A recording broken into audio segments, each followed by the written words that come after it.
এই ছবিগুলো একটু দেখ, দেখে একটু পছন্দ কর। এটা মেয়ে দেখার সময় কত কাজ মা, তুমি এর ভিতরে মেয়ে দেখার কথা বলছো, আর সময় পাও না। তুই শুধু ছবিটা দেখে পছন্দ কর, বাকি কাজ আমি আর শেফালি খেলা মিলে করব। ছবি দেখে পছন্দ করলে হয়ে যায় না?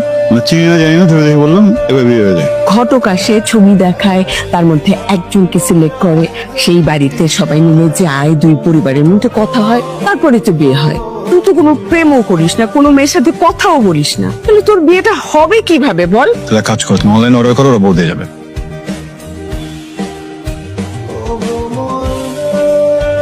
লোকটা জানি কেমন ট্যাপ ট্যাপ করে তাকাই, জীবনে বোধ হয় মেয়ে দেখে নাই।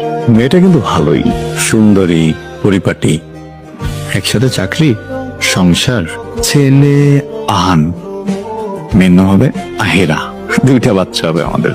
আমায় নিয়ে ভাবছে, প্রেম নিয়ে আমার বিন্দু মাত্র আগ্রহ নেই, তোমাকে আমার পছন্দ না। এই যে শোনেন, আমি আপনার সাথে এখানে গল্প করতে আসিনি, এখানে আমি কাজে এসেছি। আর চিনি না জানি না হুট করে আমাকে ডাকলেন। আপনি তো শুধু শুধু আমাকে সন্দেহ করছেন। সন্দেহ করছে আমি?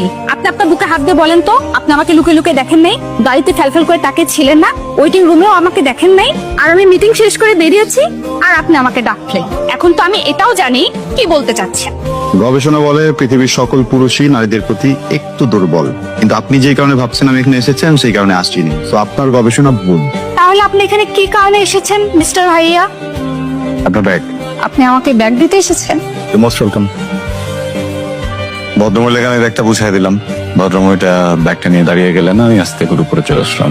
আপনি এই রোদের মধ্যে দাঁড়িয়ে মেয়েটাকে ব্যাগ আগা দিলেন, আর মেয়েটাকে আপনাকে থ্যাঙ্কস না বলে চলে গেল। কিন্তু দেখেন, একটা মেয়ের সামনে ফার্স্ট ইমপ্রেশনেই ছাপটি হয়ে গেলাম। এরপর যে জিজ্ঞেস করতাম আপনার নামটা, আমরা কি না কি বানায় দিত।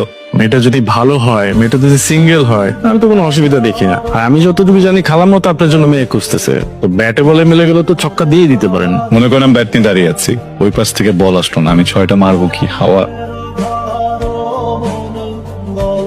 কেমন আছেন? এই যে হ্যালো, আপনাকে বলছি কেমন আছেন? ভালো। কারো যেন অপেক্ষা করছেন? পেমেন্ট বাকি ছিল তো, চেক নিতে আসছি। আপনি? স্যাম্পল এনেছি, স্টিকার প্রোভাইড করি। আমিও সাপ্লায়ার, ফ্যাব্রিক ম্যাটেরিয়াল। আবির? রাহা। বাহ, মানে? সবকিছু মানে জানতে আছে, এর বেশি আর কিছু বলতে চাই না। বললে কি ফাঁসি হয়ে যাবে?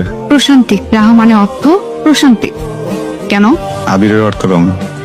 সরি, আপনার বাবা মা কিন্তু বুদ্ধিমান, একদম বুঝে শুনে নামটা রেখেছে প্রশান্তি। আপনার চেহারায় কিন্তু একটা প্রশান্তি ব্যাপার আছে। কি মনে হয় জানেন?